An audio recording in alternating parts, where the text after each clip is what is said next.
Hello and welcome to triple S classes. आज के lecture में हम स्टार्ट करेंगे मेजर्स ऑफ सेंट्रल टेंडेंसी, जो आपके सिलेबस में इस बार अनइक्विकली मेंशन किया गया है। पिछली बार पीए में ये मेंशन नहीं था, इसलिए मैंने इसको आधे लेक्चर में कंप्लीट किया था। और आप लोगों के लिए मैं बहुत खुश हूँ कि आपने बहुत अच्छा परफॉर्म किया। जो मैंने आपको एमसीक्यू टेस्ट लिया था सैटरडे को, तो बहुत सारे स्टूडेंट्स ने अच्छा स्कोर किया था। और कुछ स्टूडेंट्स को लग रहा होगा कि सर ने जो क्वेश्चंस दिए थे बहुत इजी है, लेकिन उनकी जो लेवल थी वो इजी भी नहीं थी बल्कि मॉडरेट थी। हाँ, और एक बात, जब हम ये सिलेबस कंप्लीट करेंगे इसके बाद आपके लिए मैं एक एमसीक्यू सीरीज लेके आ जाऊंगा, जिसमें हम थोड़ा सा डिफिकल्ट लेवल पे चले जाएंगे और साथ साथ उनकी एनालिसिस भी होगी। इसलिए मैं चाहता हूं कि पहले आपके रिविजन्स अच्छे से हो जाएं, आप अच्छी तरह से इस पे एक कमांड हासिल करें सब्जेक्ट पे। उसके बाद आपके लिए जो मैं एमसीक्यू सीरीज लेके आ जाऊंगा उसमें हम बहुत सारी चीज़ों वास्ट जाएंगे, बहुत सारी चीज़ों को और डिस्कस करेंगे। और एक बात ये है कि बहुत सारे स्टूडेंट्स की मुझे कॉल्स आते हैं, कभी टेक्स्ट करते हैं कि सर आप जो है जो पढ़ा रहे हैं आप इसमें बहुत ज़्यादा लंबा जा रहे हैं। आपने अभी अभी 20 लेक्चर हो गए हैं, अभी हमने आधा सिलेबस भी कंप्लीट नहीं किया है। देखिए बेटा, मैंने जब पीए में पढ़ाया था इस सिलेबस को, तो वहाँ पे 5 मार्क्स थे स्टैटिस्टिक्स के। तो 5 मार्क्स के लिए मैंने 22 लेक्चर्स दिए थे। इस बार आपके 10 मार्क्स हैं और बहुत सारी चीज़ें इस बार मेंशन की गई है आपके सिलेबस में। थ्योरी ऑफ इंडेक्स नंबर्स है, मेजर्स ऑफ सेंट्रल टेंडेंसी है। और पिछली बार जो मैंने पढ़ाया तो उसमें सुपरफिशियल ऊपर ऊपर से ही क्वेश्चंस आने के चांसेस थे, लेकिन इसमें वो डीप भी जा सकते हैं, कहीं से भी क्वेश्चन पूछे पूछे जा सकते हैं आपको। मैं नहीं कोई रिस्क लेना चाहता, इसलिए आप थोड़ा सा सब्र रखें। हो सकता है इसमें और 10-20 लेक्चर लगें, लेकिन मैं आपको अच्छी तरह से पढ़ाना चाहता हूँ। अगर आप चाहें तो मैं मेजर्स ऑफ सेंट्रल टेंडेंसी एक लेक्चर में कंप्लीट कर सकता हूँ। आई हैव गॉट दो स्किल्स ऑल्सो कि मैं आपको 3-4 दिन में सारा सिलेबस कंप्लीट करवाऊंगा। लेकिन मसला ये है कि उसका मतलब ही नहीं बनता है कोई, जब आपका सिलेबस कंप्लीट करके आपका उसमें से क्वेश्चन ना निकल जाए। इसलिए मैं चाहता हूँ कि आप थोड़ा सा धीरज रखें, थोड़ा सा सब्र रखें। हर एक चीज़ आपको टाइम पे मिल जाएगी। अभी इतनी जल्दी भी क्या है, अभी आपके पास 3 महीने पड़े हुए हैं। ठीक है, थोड़ा सा सब्र रखें। और बहुत सारे स्टूडेंट्स जो हैं, अभी हम मेजर्स ऑफ सेंट्रल टेंडेंसी पे आ गए हैं, तो बहुत सारे स्टूडेंट्स जो पहले लेक्चर्स थे उसमें से क्वेश्चंस पूछ रहे हैं मुझे कमेंट सेक्शन में। एंड ऑलरेडी मेंशन दैट कि आपको अगर क्वेश्चंस पूछने हैं तो you need to ask questions regarding this. अगर हम अभी पढ़ रहे हैं तो अभी लेक्चर्स देखिए, आप अगर वो क्वेश्चंस मेंशन करेंगे कमेंट सेक्शन में, I will be answering those questions in next lecture. But it won't be possible for me to discuss the first lecture in measures of central tendency. इससे सारा flow उधर इधर हो जाएगा। इसलिए जिन भी स्टूडेंट्स को कोई क्वेश्चन होगा, आई विल रिकमेंड देम कि हालांकि मैं अपना फ़ोन नंबर वगैरह शेयर तो नहीं करता, लेकिन प्लीज़ एंड प्लीज़, अगर आपको कोई क्वेश्चन होगा तो आप मुझे टेलीग्राम पे मैसेज कर लीजिएगा या व्हाट्सएप पे मैसेज कर लीजिएगा। तो मैं आपके जो क्वेश्चंस वगैरह होंगे उनका आंसर करूंगा, उनको रेस्पॉन्स करूंगा। But please prefer to text only, ठीक है? क्योंकि कॉल्स रिसीव करने बहुत मुश्किल हो जाते हैं, बहुत सारे कॉल्स आते हैं। तो जो भी स्टूडेंट्स मुझे कॉल कर टेक्स्ट कर रहे हैं फेसबुक पे, इंस्टा पे, तो उनके लिए मैं अपना नंबर शेयर कर रहा हूँ कि आप मेरा जो नंबर है ये नोट कर लीजिएगा। 7780 816189। ठीक है, 7780 816189 इज़ माई नंबर। आपको अगर टेलीग्राम करना है या व्हाट्सअप करना है तो आप इस पे कर सकते हैं, अपना क्वेश्चंस वगैरह पूछ सकते हैं। आई विल बी रिप्लाइंग देम। मैंने एक आधा घंटा इसके लिए रखा हुआ है ताकि जो भी स्टूडेंट्स हो उनको मैं रिस्पॉन्ड कर सकूं। But please prefer to text. चलिए, आज का जो हमारा लेक्चर है वो है मेजर्स ऑफ सेंट्रल टेंडेंसी।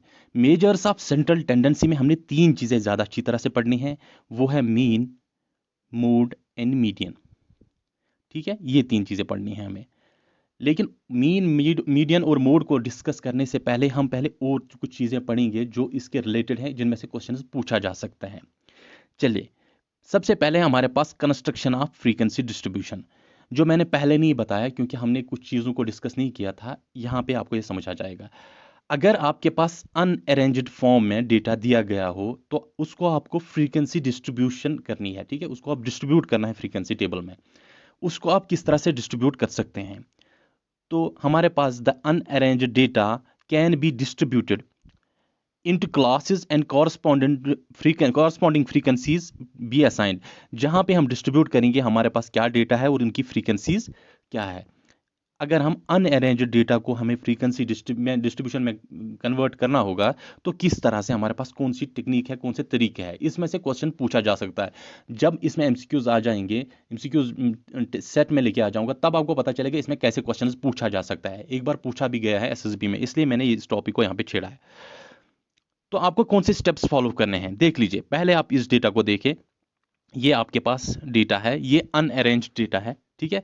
तो इसको आप कैसे फ्रीक्वेंसी डिस्ट्रीब्यूशन में कन्वर्ट करेंगे। अगर आप देखेंगे वो 0 है, 1 है, फिर 4 आता है, उसके बाद 3 आता है, तो इसका कोई अरेंजमेंट नहीं है। इसको अगर आपने फ्रीक्वेंसी डिस्ट्रीब्यूशन में कन्वर्ट करना है तो आपके पास कौन कौन से स्टेप्स है। सबसे पहला, सॉर्टिंग ऑफ डेटा। पहले हमें डेटा को सॉर्ट करना है जो अनअरेंज्ड फॉर्म में होता है। जब हम डेटा को सॉर्ट करते हैं, उसको मैंने क्या कहा था, जब हम उसको इंक्रीजिंग या डिक्रीजिंग ऑर्डर में सॉर्ट करते हैं तो उससे हम कहते हैं अरेड डेटा। क्लियर, उसे हम अरेड, पहले इस डेटा को हमने अरेड डेटा में कन्वर्ट करना है पहले स्टेप में।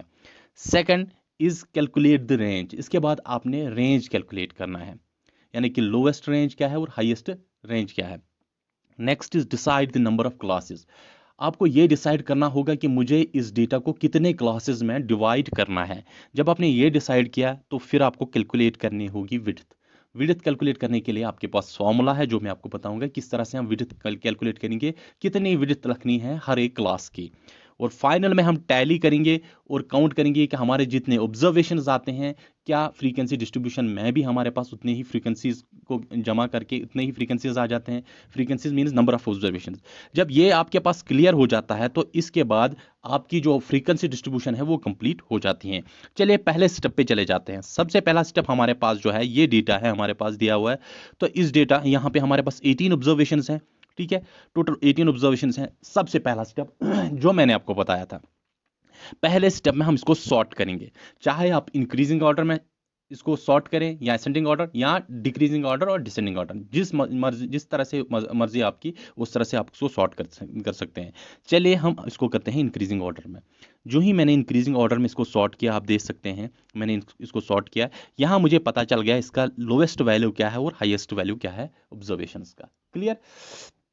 इसके बाद आपको रेंज कैलकुलेट करनी होगी जो हमारा दूसरा स्टेप है। दूसरे स्टेप में हम देखेंगे लोएस्ट रेंज हमारे पास 0 है और हाईएस्ट रेंज हमारे पास है 50।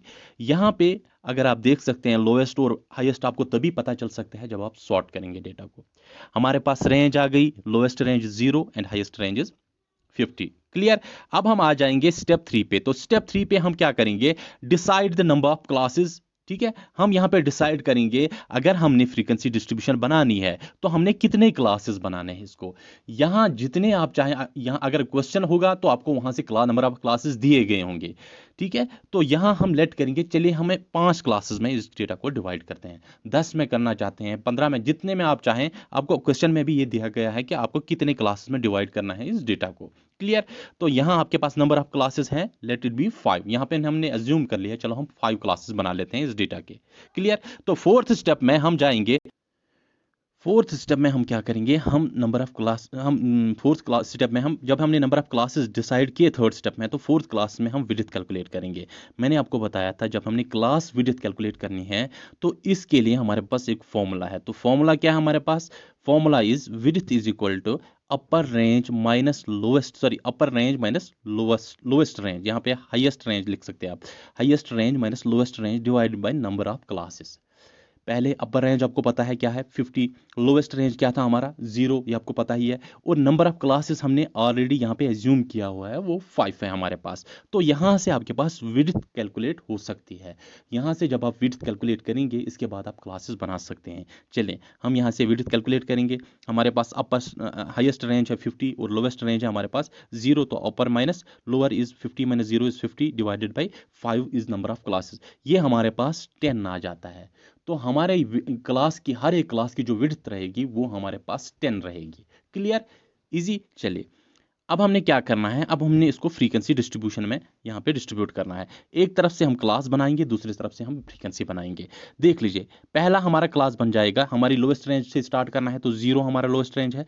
कहाँ कितना विड्थ देना है 10, तो 0 to 10। दूसरे में हम 10 to 20, तीसरे में 20 to 30, 30 to 40 एंड 40 to 50।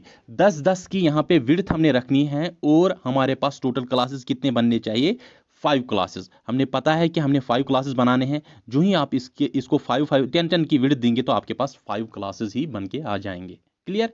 तो इस तरह से आपने डिस्ट्रीब्यूट करना है। फिर से एक बार समझाता हूं आपको। जब आपके पास विड्थ कैलकुलेट होके आ जाती है, आपकी विड्थ 10 रहेगी क्लास की, तो आपने लोवेस्ट रेंज से स्टार्ट करना है 0 से, और आपने 10 की विड्थ देनी है तो 10 तक। ठीक है? दूसरे में फिर 10 की 10 to 20, तीसरा आ जाएगा फिर 10 का 20 to 30, और उसके बाद 30 to 40 एंड 40 to 50। 10 की यहाँ पे गैप रहेगी, विड्थ रहेगी, तो यहाँ पे आपके पास 5 ही क्लासेस बनेंगे, क्योंकि हमने विड्थ के हिसाब से यहाँ पे क्लासेस बनाने हैं, क्योंकि नंबर ऑफ क्लासेस हमने ऑलरेडी डिसाइड किया हुआ। अब हमने क्या करना है, हमने फ्रीक्वेंसी के लिए ये देखना होगा कि हर एक क्लास में कौन को कितनी ऑब्जर्वेशंस फॉल कर रहे हैं। देखिए फ्रीक्वेंसी के लिए हम क्या करेंगे, पहले हम देखेंगे हमारा जो पहला क्लास है वो है 0 to 10। तो 0 to 10 में हमारे पास कितने वैल्यूज फॉल कर रहे हैं, देख लीजिए 0 1 3 4। ठीक है, ये आ जाते हैं हमारे 0 to 10 में। तो 0 to 10 की जो फ्रीक्वेंसी है वो हमारे पास आ जाएगी 4। हमारे पास 0 to 10 4 फ्रीक्वेंसी आ गई। चलिए दूसरा हमारे पास है 10 to 20। ठीक, तो 10 to 20 में हम क्या देखना है कि कितने आ जाते हैं। 12 भी आ जाएगा, 13 भी आ जाएगा, 15 भी आ जाएगा एंड 19 भी आ जाएगा। तो 10 to 20 हमारे पास 4 फ्रीक्वेंसी आ जाएगी। क्लियर? इसके बाद आता है हमारा 20, इसमें नहीं आ जाएगा। ये यहाँ पे आपको यहाँ पे ख्याल रखना होगा, 20 इसमें नहीं आ जाएगा। ये आपको मैं बताऊंगा। इस सीरीज को हम कहते हैं, इसे हम कहते हैं एक्सक्लूसिव सीरीज। क्या कहते हैं हम इसको? हम एक्सक्लूसिव सीरीज कहते हैं। इसमें जो अपर वैल्यू होता है ये काउंट नहीं किया जाता है, बल्कि हम यहाँ से लोअर वैल्यू को ही कैलकुलेट ले लेते हैं और अपर वैल्यू को नहीं लेते हैं। देखिए क्या होता है, यहाँ पे हमारे पास अगर 10 to 20 होगा, यहाँ पे 20 to 30 है, तो 20 दो बार आ जाता है। हम 20 को यहाँ लेंगे या यहाँ लेंगे। इसमें हम 20 को दूसरे क्लास में लेते हैं, क्योंकि हम खाली लोअर वैल्यूज को, यानी कि लोअर लिमिट जो हमारे पास होता है उसी को कंसिडर करते हैं, हायर लिमिट को कंसिडर नहीं करते हैं। यहाँ पे मैंने लोअर लिमिट हायर लिमिट नहीं लिया, बल्कि लोअर लिमिट में लिया। यहाँ पे मैंने हायर लिमिट नहीं लिया, लोअर लिमिट लिया। अगर मैं इसको भी कंसिडर करूं, इसको भी कंसिडर करता हूं, तो मेरी विड्थ यहाँ पे 11 बन जाएंगी। आप कैलकुलेट करके देख लीजिए, आप 0 को भी लेंगे और 10 को भी लेंगे, आपके पास 11 आ जाएगा वैल्यू। ठीक है, टोटल नंबर ऑफ ऑब्जर्वेशन 11 आ जाएंगे, लेकिन विड्थ कितनी है आपकी? 10 ही है। इसलिए हम यहाँ पे खाली लोअर लिमिट को कंसिडर करते हैं, लेकिन जो हमारे पास हायर लिमिट है उसको कंसिडर यहाँ पे नहीं करते हैं, बल्कि उसको नेक्स्ट क्लास में कंसिडर करते हैं। क्लियर? देख लीजिए यहाँ पे हमारे पास 4 ऑब्जर्वेशंस आ गए। इस वाले में क्लास में हमारे पास 4 ऑब्जर्वेशंस आ जाएंगे, लेकिन इसमें 20 नहीं आ जाएगा, क्योंकि 20 यहाँ पे हायर लिमिट में आ जाता है, इसलिए 20 दूसरे क्लास में आ जाएगा। चलिए देखेंगे हम 20 to 30 हमारे पास कितने ऑब्जर्वेशंस आ जाते हैं। देख लीजिए यहाँ पे हम 20 to 30 देखेंगे। एक तो 20 आ जाएगा, क्योंकि आप लोअर लिमिट में आ जाता है तो 20 कंसिडर किया जाएगा। 23 27 29। ठीक है, तो ये हमारे पास और 4 आ गए। 20 to 30 क्लास में और 4 ऑब्जर्वेशन आ जाएंगे। इसके बाद हमारा वही क्लास है 30 to 40। हम देखेंगे 30 to 40 कितने इसमें कितने ऑब्जर्वेशन आते हैं। 31 भी आ जाता है, इसमें 37 भी आ जाता है, बस इससे ज़्यादा नहीं। इसमें 2 ही ऑब्जर्वेशन आ जाएंगे। तो 30 to 40 जो हमारे पास है, इसमें 2 ऑब्जर्वेशन आ जाएंगे। लास्ट में हमारे पास जो क्लास है वो है 40 to 50। ठीक है, 40 to 50 में हम देखेंगे ये भी आ जाएगा, 46 भी आ जाएगा, 48 भी आ जाएगा, 50 भी आ जाएगा। तो इसमें भी हमारे पास 4 ऑब्जर्वेशंस आ जाएंगे। आप ये मत समझना कि हर बार 4 ऑब्जर्वेशन आते हैं। यहाँ पे ये कोइंसिडेंस है, यहाँ पे हर एक में 4 ऑब्जर्वेशन आ गई हैं जो हमने डेटा लिया हुआ है।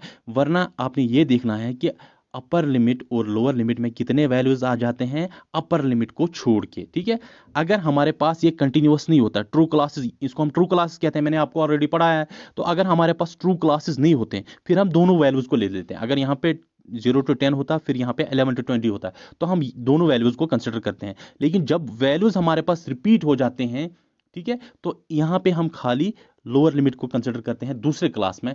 पहले क्लास में हम अपर लिमिट को कंसिडर नहीं करते हैं। यहाँ पे 20 नहीं आ जाएगा, 20 यहाँ पे कंसिडर किया जाएगा। 30 यहाँ पे नहीं आ जाएगा, 30 यहाँ पे कंसिडर किया जाएगा। 40 यहाँ पे नहीं आ जाएगा, 40 यहाँ पे कंसिडर किया जाएगा। क्लियर? तो ये है हमारे पास फ्रीक्वेंसी डिस्ट्रीब्यूशन करने का तरीका। सिंपल, हमारे पास 5 स्टेप्स है। 5वें स्टेप में हम क्या करते हैं, count the number of observations and tally. हम देखेंगे हमारे पास ऑब्जर्वेशंस कितने आ जाएंगे, तो ऑब्जर्वेशंस को कैलकुलेट करने के लिए हम फ्रीक्वेंसी का सम करते हैं, ठीक है, समेशन कर लेते हैं। अगर आप इसको ऐड करेंगे 4 + 4 is 8, 8 + 4 is 16, 12, 12 + 4 is 16, 16 + 2 is 18। Total number of observations हमारे पास 18 थी, हमारे पास पहले भी नंबर ऑफ ऑब्जर्वेशंस 18 ही थी। तो हमारे पास ये जब टैली हो गया तो इसका मतलब है हमारी फ्रीक्वेंसी डिस्ट्रीब्यूशन जो है वो सही हो चुकी है। क्लियर। तो ये है 5 स्टेप्स जहाँ पे आप डिस्ट्रीब्यूट कर सकते हैं डेटा को। सबसे पहला स्टेप सॉर्ट करना है डेटा को, दूसरे स्टेप में हमने क्या करना है, रेंज कैलकुलेट करना है, तीसरे स्टेप में हमने क्लासेस डिसाइड करने हैं, चौथे स्टेप में हमने विड्थ कैलकुलेट करनी है। उसके लिए हमारे पास फॉर्मूला क्या है, upper range minus lower range divide by 2। Clear. और उसके बाद हमारे पास upper range minus lower range divide by number of classes. Clear. ठीक। और फाइनल में हमने क्या करना है, हमने जब इसका डिस्ट्रीब्यूशन कर लिया तो हमने फिर लास्ट में टैली करना है कि हमारे पास ऑब्जर्वेशन बराबर है फ्रीक्वेंसी के बराबर। क्लियर। तो ये है हमारे पास डेटा को डिस्ट्रीब्यूट करने का तरीका। अब सर इसमें क्वेश्चंस कैसे पूछा जाएगा, हमारे पास तो 1 मार्क्स का क्वेश्चन आता है, इसमें कैसे क्वेश्चन पूछा जाएगा। बेटा आपको पूछा जाएगा, अगर आपके पास कोई डेटा दिया गया हो, आपको पूछा जाएगा इसकी विड्थ क्या रहेगी अगर इतने हमारे पास क्लासेस हैं, या अगर हमारी विड्थ इतनी है तो आपके पास कितने क्लासेस बन के आ जाएंगे। इस तरह से आपको क्वेश्चन पूछा जा सकता है। इसलिए मैंने आपको यहाँ पे बताया कि किस तरह से हम डेटा को डिस्ट्रीब्यूट करते हैं, ताकि आपके जहन में एक बार कंसेप्ट क्लियर हुआ फिर आप इसमें से कोई भी क्वेश्चन को सॉल्व कर सकते हैं। ये था हमारे पास डिस्ट्रीब्यूशन ऑफ डेटा। ये 5 स्टेप्स आपको याद रखने हैं, इस तरह से आप डिस्ट्रीब्यूट या कर सकते हैं डेटा को। और इसमें जो फॉर्मूला है वो भूलिएगा मत, उसको अच्छी तरह से याद रखिएगा कि width is equal to upper range minus lower range, highest range minus lowest range divided by number of classes. ठीक है, इस फॉर्मूला को याद रखिएगा, जहन में रखिएगा, इसमें से क्वेश्चन आने के चांसेस। के बाद हमारे पास आ जाता है inclusive and exclusive method of distribution और इंक्लूसिव और एन एक्सक्लूसिव सीरीज। इंक्लूसिव और एक्सक्लूसिव सीरीज क्या होता है, जब मैंने आपको पढ़ाया था true classes and non true classes, मैंने आपको बताया था अगर हमारा ये अपर लिमिट पहले क्लास का और दूसरे क्लास का लोअर लिमिट सेम होता है, इक्वल होते हैं, तो इस केस में हम इनको कहते हैं ट्रू क्लासेस। अगर ये बराबर नहीं होते हैं तो इन्हें हम कहते हैं नॉन ट्रू क्लासेस। ये जो हमारे पास नॉन ट्रू क्लासेस है, इसमें गड़बड़ क्या हो जाती है, देख लीजिए। हमारे पास ये जो है यहाँ पे 29 और 30 बराबर तो नहीं है। देखेंगे यहाँ पे 29 और 20 to 29 के दरमियान सभी स्टूडेंट्स का वेट जो आता है वो हमारे पास इसमें फॉल करते हैं, इंक्लूडिंग 20 एंड 29 ऑल्सो। 30 to 39 जिन स्टूडेंट्स का वेट आता है वो हमारे पास 10 है, और इसमें इंक्लूड होते हैं 30 एंड 39 ऑल्सो।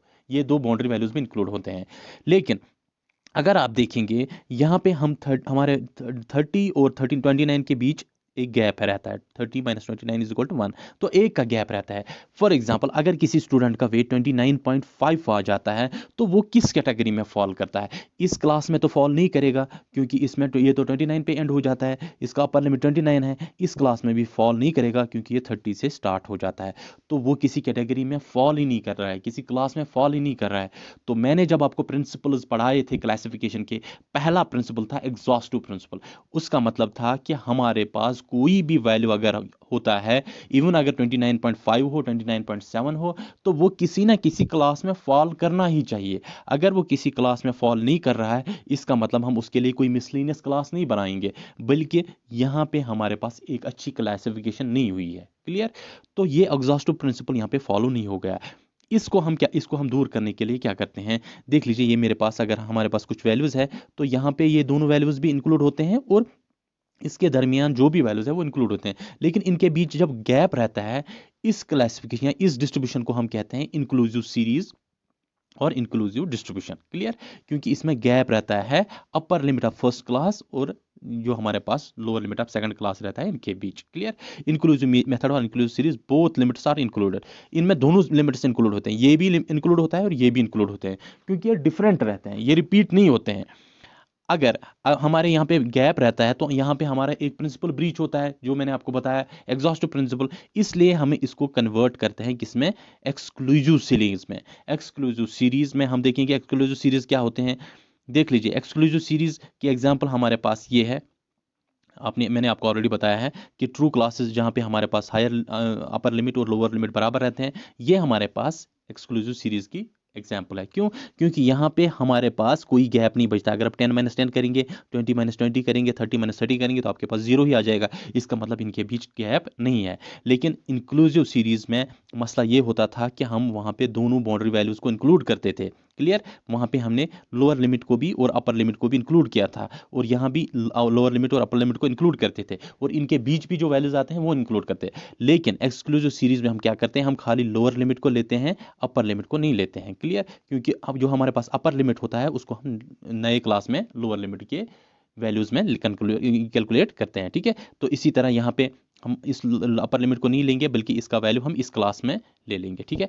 40 का यहाँ पे वैल्यू नहीं लेंगे, बल्कि इसका वैल्यू हम इस क्लास में कंसिडर करेंगे। क्लियर? तो ये है हमारे पास एक्सक्लूसिव सीरीज। देख लीजिए, अब मेरे पास इंक्लूसिव सीरीज तो था, इसमें मैंने आपको बताया इसमें क्या मसला होता था कि जो हमारे पास एग्जॉस्टिव प्रिंसिपल था वो फॉलो नहीं हो रहा है, इसलिए हम इसको कन्वर्ट करेंगे एक्सक्लूसिव सीरीज में। तो इसके पास हमारे पास एक तरीका है। वो तरीका यह है कि हमें एडजस्टमेंट कैलकुलेट करना पड़ता है। एडजस्टमेंट होता क्या है, जिससे हम कभी कभी मिड वैल्यू भी कहते हैं। देख लीजिए, एडजस्टमेंट को हम एच से रिप्रेजेंट करते हैं। तो एडजस्टमेंट कैसे निकलता है, हम करते हैं lower limit of second class, lower limit of second class minus upper limit of first class, ये है फर्स्ट क्लास का अपर लिमिट, डिवाइड करते हैं इनको 2 से। ठीक है? डिवाइडेड बाई 2, तो आपके पास आ जाता है ये एडजस्टमेंट और mid value. Clear?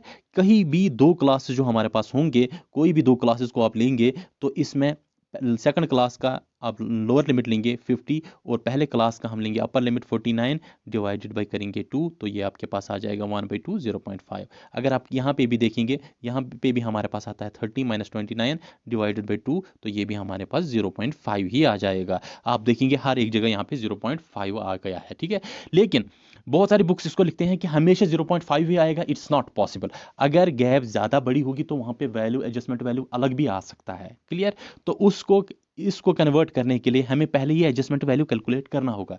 The formula is that you have to subtract the lower limit of second class with the upper limit of first class and then divided by 2। देख लीजिए, हमारे पास यहाँ पहले क्लास में सेकंड क्लास का जो हमारे पास लोअर लिमिट है वो है 30, पहले क्लास का जो अपर लिमिट है वो है 29, डिवाइडेड बाई 2 करेंगे तो ये हमारे पास 1/2 आ जाता है, विच इज इक्वल टू 0.5। ये 0.5 जब आपके पास एडजस्टमेंट वैल्यू आया कैलकुलेट करके, बहुत ही ईजी है, इसमें कुछ नहीं करना है, सिर्फ कोई भी दो क्लासेस को लेना है, लेकिन सेकंड क्लास का अपने लोअर लिमिट लेना है और फर्स्ट क्लास का अपर लिमिट लेना है, डिवाइड बाई 2 करना है, आपके पास एडजस्टमेंट वैल्यू निकल के आ जाएगा। एडजस्टमेंट वैल्यू को आपने फिर क्या करना है, पहले हमारे पास जो लोअर लिमिट होता है उसको माइनस करना है और अपर लिमिट को प्लस करना है। लोअर लिमिट को माइनस करना है, अपर लिमिट को प्लस करना है, लोअर लिमिट को माइनस करना है, अपर लिमिट को प्लस करना है। सिंपल। देख लीजिए, पहले हमारे पास था, पहला केस हमारे पास जो था वो था 20 to 29। ठीक है? तो 20 को माइनस करना है और 29 को प्लस करना है। तो 20 को जब हम माइनस करेंगे 0.5, ये हमारे पास 19.5 आ जाएगा, और 29 को जब हम प्लस करेंगे 0.5, ये हमारे पास 29.5 आ जाएगा। इसी तरह यहाँ पे 30 को माइनस करेंगे तो ये हमारे पास 29.5 आ जाएगा, 39 को प्लस करेंगे ये हमारे पास 39.5 आ जाएगा, 40 को माइनस करेंगे ये हमारे पास 39.5 आ जाएगा, और 49 को हम प्लस करेंगे 0.5 से तो ये हमारे पास 49.5 आ जाएगा। इसी तरह यहाँ पे हम 50 को माइनस करेंगे 0.5 तो ये हमारे पास 49.5 आ जाएगा, 59 को प्लस करेंगे 0.5, ये हमारे पास 59.5 आ जाएगा। अब अगर आप देखेंगे, ये 29 यहाँ पे है और ये 29.5 यहाँ पे भी है, सॉरी, यहाँ पे 39.5 है, यहाँ पे 39.5 है, 49.5 है, 49.5 है, ये वैल्यूज अब इक्वल हो गए। तो अब ये हमारे पास ट्रू क्लासेस बन गए, यानी कि यहाँ पे जो हम पहले एग्जॉस्टिव प्रिंसिपल का ब्रीच हो रहा था, वो प्रिंसिपल का ब्रीच नहीं हो रहा है, बल्कि वो फॉलो कर रहे हैं हम। ठीक है? जब हम फॉलो कर रहे हैं तो यहाँ पे अगर हम देखेंगे, यहाँ पे हम वैल्यू अच्छी तरह से आप ले सकते हैं, 29.5 भी इसमें आ जाएगा, सॉरी, अब यहाँ पे 29.5 आ सकता है। देखिए किस क्लास में आ जाएगा, अब आपको कंफ्यूजन हो सकता है क्या वो इस क्लास में आ जाएगा कि या इस क्लास में आ जाएगा। एग्जॉस्ट जो हमारे पास सॉरी एक्सक्लूसिव सीरीज है, इसमें आपको याद रखना होगा ये चीज़ कि यहाँ पे हम हमारे पास जो अपर लिमिट है वो हम पहले क्लास में कंसिडर नहीं करते हैं, बल्कि नेक्स्ट क्लास में वो लोअर लिमिट में कंसिडर किया जाता है। यानी कि 29.5 अगर किसी स्टूडेंट का वेट आ जाएगा, वो इस क्लास में फॉल नहीं करेगा, बल्कि वो इस क्लास में फॉल करेगा। इसी तरह यहाँ पे अगर 39.5 किसी का वेट आ जाएगा, वो इस क्लास में फॉल नहीं करेगा, बल्कि वो इस क्लास में फॉल करेगा। 49.5 वाला इस क्लास में फॉल करेगा। क्यों? क्योंकि अपर लिमिट हम नहीं ले सकते हैं। अगर हम अपर लिमिट यहाँ भी लेंगे, यहाँ भी लेंगे, तो ये म्यूचुअल एक्सक्लूसिव प्रिंसिपल का ब्रीच होगा। क्योंकि हमें हर एक आइटम को एक ही क्लास में लेना है, एक आइटम को एक ही क्लास में लेना है, हम एक आइटम को दो क्लासेस में नहीं ले सकते हैं। अगर वैसा करेंगे तो म्यूचुअली एक्सक्लूसिव प्रिंसिपल जो मैंने आपको बताया था उसका ब्रीच होगा, क्योंकि one observation will be considered in one class only. Clear? इसके बाद आता है हमारे पास मीन। जैसे मैंने आपको बताया कि मेजर सब सेंट्रल टेंडेंसी में हमने तीन चीज़ें पढ़नी है, मीन, मोड और मीडियन। सबसे पहले हम मीन के बारे में पढ़ेंगे। मीन क्या होता है? मीन होता है एक एवरेज वैल्यू, जिसे हम औसत भी कहते हैं। फॉर एग्जाम्पल से समझते हैं। हमने देखना है कि इंडिया में सुबह स्कूल जाते समय बच्चा औसतन कितना पैसा लेता है घर में। फॉर एग्जाम्पल, कोई बच्चा लेता है 5 रुपये, कोई 10 लेता है, कोई 15 लेता है, कोई 20 लेता है, कोई 25 लेता है। ठीक है, उसके घर की आमदनी के हिसाब से। अगर हमने एवरेज वैल्यू निकालना होगा तो हम इन सभी ऑब्जर्वेशंस को सम करेंगे। इनको सम करेंगे, डिवाइड बाय देखेंगे कि हमारे पास कितने ऑब्जर्वेशंस। ये हमारे पास 5 ऑब्जर्वेशंस हैं, तो डिवाइड बाय 5। तो ये अगर आप इसको सम करेंगे आपके पास आ जाएगा 75 divided by 5 which is equal to 15। Clear? तो 15 रुपीज जो है वो औसतन हर एक बच्चा सुबह स्कूल जाते समय इंडिया से लेता है। क्लियर?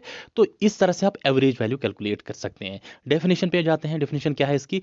एवरेज और the most common value in the collection of numbers. अगर आपके पास कलेक्शन ऑफ नंबर्स हैं उसमें से जो मोस्ट कॉमन वैल्यू, यानी कि एक रेफरेंस पॉइंट के इर्द गिर्द ही रहता है ये वैल्यू, या औसत वैल्यू जिसे हम कहते हैं एवरेज वैल्यू भी कहते हैं। अच्छा, ये हमारे पास है दो तरीके से कैलकुलेट करते हैं मीन। एक है हमारे पास सिंपल अर्थमेटिक मीन, और भी है हमारे पास जियोमेट्रिक मीन वगैरह, वो आपके सिलेबस में नहीं है। तो एक है हमारे पास सिंपल अर्थमेटिक मीन, दूसरा है हमारे पास वेटेड मीन। तो सिंपल अर्थमेटिक मीन क्या होता है? जब हम एवरेज निकालते हैं कलेक्शन ऑफ नंबर्स का। देख लीजिए, हमारे पास जो सिंपल अर्थमेटिक मीन है ये हमारे पास तीन तरीकों से हमने कैलकुलेट करना है, सॉरी तीन सीरीज के लिए हमने कैलकुलेट करना है। पहला है हमारे पास इंडिविजुअल सीरीज जो हमने पढ़ी है, उसके लिए भी कैलकुलेट करना है, डिस्क्रीट सीरीज के लिए भी कैलकुलेट करना है, और कंटिन्यूअस सीरीज के लिए भी कैलकुलेट करना है। क्योंकि तीनों सीरीज हमने ऑलरेडी पढ़ी हुई है, इसलिए हम तीनों सीरीज के लिए कैलकुलेट करेंगे। हमारे पास दो मेथड्स है कैलकुलेट करने का। एक है हमारे पास डायरेक्ट मेथड, दूसरा है हमारे पास इनडायरेक्ट मेथड, और एज्यूम्ड मेथड भी इसको कहते हैं। देखिए, ये जो हमारे पास एज्यूम्ड और इनडायरेक्ट मेथड कहते तो हैं कुछ लोग इसको शॉर्टकट मेथड, लेकिन ये शॉर्टकट बिल्कुल भी नहीं है। अगर एग्जाम में आपने सॉल्व करना है इस तरह से तो अब बहुत लंबा खींचा जाएगा। ठीक है, इसमें टाइम लगेगा, इसलिए हम इस मेथड से सॉल्व नहीं करेंगे, बल्कि डायरेक्ट मेथड से आपने सॉल्व करना है। ठीक है, क्योंकि इससे हमें टाइम बच भी जाएगा और ईजी भी है ये तरीका। लेकिन इन फॉर्मूलाज को मैंने यहाँ पे क्यों लिखा है, इनको आपने याद रखना है। क्यों? क्योंकि कभी कभी एग्जामिनर का पता नहीं है उसके माइंडसेट का, वो किसी भी तरह से क्वेश्चन पूछ सकता है। For example, he asks you question, what is the formula for calculating the mean using the indirect method और एज्यूम्ड मेथड। तो ये आपने याद रखना है। चलिए, इंडिविजुअल सीरीज में मीन कैलकुलेट करने का तरीका क्या है डायरेक्ट मेथड से, जिससे तरह मैंने आपको बताया, sum of observation, summation mean sum of all the observation divide by total number of observation. क्योंकि यहाँ पे फ्रीक्वेंसी का कंसेप्ट नहीं रहता है, ये हमारे यहाँ पे इंडिविजुअल सीरीज में, तो यहाँ पे हमारे पास इंडिविजुअल वैल्यूज रहते हैं, उनको सम करना है, divide by total number of हमारे पास कितने ऑब्जर्वेशंस है। अगर हमें एज्यूम्ड तरीके से करना है, इनडायरेक्ट मेथड से कैलकुलेट करना है, देख लीजिए हमारे पास क्या फॉर्मूला है। ए यहाँ पे हमारे पास है, ए मीन्स एज्यूम्ड वैल्यू, कोई भी वैल्यू हम एज्यूम करते हैं, plus summation of d x divide by n. ये डी एक्स क्या होता है? ये होता है हमारे पास एक्स माइनस ए, जो हमारे पास वैल्यू होता है उसमें से कोई एज्यूम्ड वैल्यू माइनस करते हैं। ठीक है, और इसके बाद हम एन से इसको डिवाइड करते हैं, जो है हमारे पास टोटल नंबर ऑफ ऑब्जर्वेशन। इसी तरह डिस्क्रीट के लिए हमारे पास फॉर्मूला है summation of f x, while F is the frequency and x is the value of the observation, divide bye यहाँ पे एन जो हमारे पास है, this is the summation of frequencies. क्योंकि यहाँ डिस्क्रीट में हमारे पास फ्रीक्वेंसीज रहता है, इसलिए यहाँ पे एन का वैल्यू है समेशन ऑफ फ्रीक्वेंसीज, यहाँ पे एन का वैल्यू है नंबर ऑफ ऑब्जर्वेशन, याद रखिएगा। तो सम ऑफ, यहाँ पे हमारे पास सम ऑफ फ्रीक्वेंसीज करना है। इस तरह से हमें डिस्क्रीट में कैलकुलेट हो सकता है डायरेक्ट मेथड से मीन। समेशन ऑफ एक्स, हमने फ्रीक्वेंसी और ऑब्जर्वेशंस को मल्टीपल करना है और इनका सम करना है फाइनल में। और ये जो हमारे पास एन है, ये हमारे पास खाली फ्रीक्वेंसीज का सम है। क्लियर? ये है हमारे पास डिस्क्रीट तरीके से मीन कैलकुलेट करने का तरीका। अभी आपको सर के ऊपर से जा रहा है, मुझे लग रहा है कुछ स्टूडेंट्स हैं नॉन मैथमेटिक्स स्टूडेंट्स जिनको पता नहीं ये समझ आ रहा है, लेकिन इसमें जब हम एग्जाम्पल्स करेंगे, एक एक चीज़ पे एग्जाम्पल करेंगे, तो आपको अच्छी तरह से क्लियर हो जाएगा। यहाँ पे इसके लिए फॉर्मूला क्या है, खाली फॉर्मूला को याद रखना है, a plus summation of f d x divide by n. Continuous में अगर हमने कैलकुलेट करना है तो यहाँ पे हमारे पास फॉर्मूला है यही, summation of f x divide by n. F means frequency, x means observation, तो फ्रीक्वेंसी इंटू ऑब्जर्वेशन का पूरा सम करना है, divide by total number of frequencies. ठीक है, इसी तरह यहाँ पे हमारे पास फॉर्मूला है a plus f d x divide by n. Clear. ये है हमारे पास तीनों सीरीज के लिए, इंडिविजुअल, डिस्क्रीट, कंटिन्यूअस के लिए फॉर्मूलाज। डायरेक्ट में हम कैसे कैलकुलेट करते हैं और इनडायरेक्ट के लिए आपको खाली फॉर्मूला याद रखना है, क्योंकि हमें अगर कैलकुलेट करना है हम दोनों तरीकों से कैलकुलेट कर सकते हैं, लेकिन जो हमें आसान लगे और जो हमें टाइम हमारा बचाए हम वही मेथड अप्लाई करेंगे, इसलिए हम डायरेक्ट मेथड अप्लाई करेंगे। क्लियर। चलिए आज हम पढ़ेंगे इंडिविजुअल सीरीज के बारे में। इंडिविजुअल सीरीज जैसे मैंने आपको बताया, इसमें आपके लिए आपके पास हर एक ऑब्जर्वेशन का अलग अलग वैल्यू होगा, तो यहाँ पे आपका जो कैलकुलेट करने का तरीका है वो बिल्कुल simple. Individual series for example आपके पास क्वेश्चन इस तरह से आता है, find the arithmetic mean of the given series. ये आपके पास एक सीरीज दी गई है, यहाँ पे आपने मीन कैलकुलेट करना है। तो mean for individual series is equal to, हमारे पास फॉर्मूला क्या है डायरेक्ट मेथड से, summation of observations divide by total number of observations. Clear. तो यहाँ पे अगर हम देखेंगे ये मेरे पास ऑब्जर्वेशंस हैं, इन सभी ऑब्जर्वेशंस का सम करेंगे हम, तो इन सभी ऑब्जर्वेशंस का सम यहाँ पे हम करेंगे। क्लियर। डिवाइड बाय हम करेंगे total number of observations, in observations को हम काउंट करेंगे। ठीक है। ये मेरे पास 6 ऑब्जर्वेशंस आते हैं, जब मैंने इसका सम किया ये सभी ऑब्जर्वेशंस का और इनको डिवाइड, देखिए मीन को हम रिप्रेजेंट करते हैं एक्स बार से, ठीक है, इससे हम एवरेज वैल्यू या मीन वैल्यू को रिप्रेजेंट करते हैं। तो इन सब को मैंने जब सम किया तो ये मेरे पास आ जाता है 127 divided by total number of observations क्या है 6, तो ये हमारे पास आ जाता है 21.16। 21.16 is the mean value. Arithmetic mean अगर आपने इंडिविजुअल सीरीज का निकालना है तो ये है तरीका, summation of x divided by n, मगर यहाँ पे एन फ्रीक्वेंसी नहीं है, it is the number of observations, इसको याद रखिएगा। चलिए, अगर आपकी इंडिविजुअल सीरीज इस तरह से दी गई हो वहाँ एग्जाम में, आपको कंफ्यूजन ना हो जाए, सर ने इस तरह से दिखाया लेकिन यहाँ पे कुछ और ही दिखाया गया है। देखिए यहाँ पे फॉर एग्जांपल रोल नंबर दिया गया है, दूसरी तरफ से मार्क्स दिया गया है। यहाँ पे रोल नंबर 1 के मार्क्स है 5, 2 के 10, 3 के 15, 4 के 20 और 5 के 25। हमें कैलकुलेट करना है एवरेज वैल्यू, तो एवरेज वैल्यू कैलकुलेट करने का हमारे पास एक्स बार जो है वो कैलकुलेट करने का तरीका है summation of all the observations divided by total number of observation.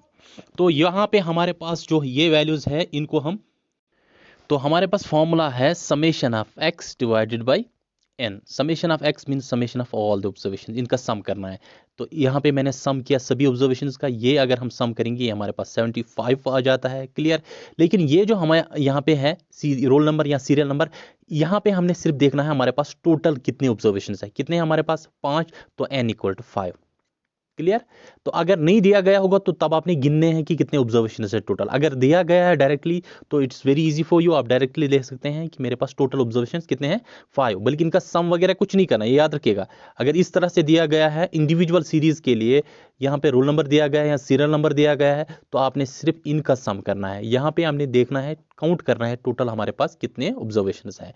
तो ये हमने इसका सम किया, ये हमारे पास 75 आ गया, divide by total number of observation 5 divide by 5, ये आपके पास 15,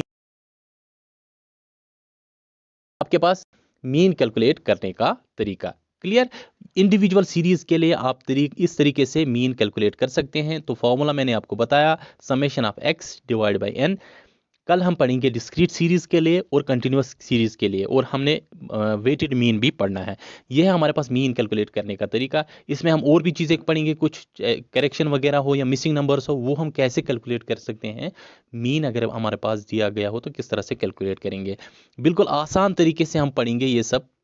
आप बिल्कुल मुतमईन रहें, जो नॉन मैथमेटिक्स स्टूडेंट्स हैं उनको भी घबराने की बिल्कुल ज़रूरत नहीं है। हम खाली यहाँ पे प्लस माइनस करने वाले हैं, उससे ज़्यादा कुछ भी नहीं होगा। ठीक है। चलिए आज का लेक्चर यहीं पे ख़त्म करते हैं, इजाज़त दीजिएगा, अपना ख्याल रखिएगा। Okay bye.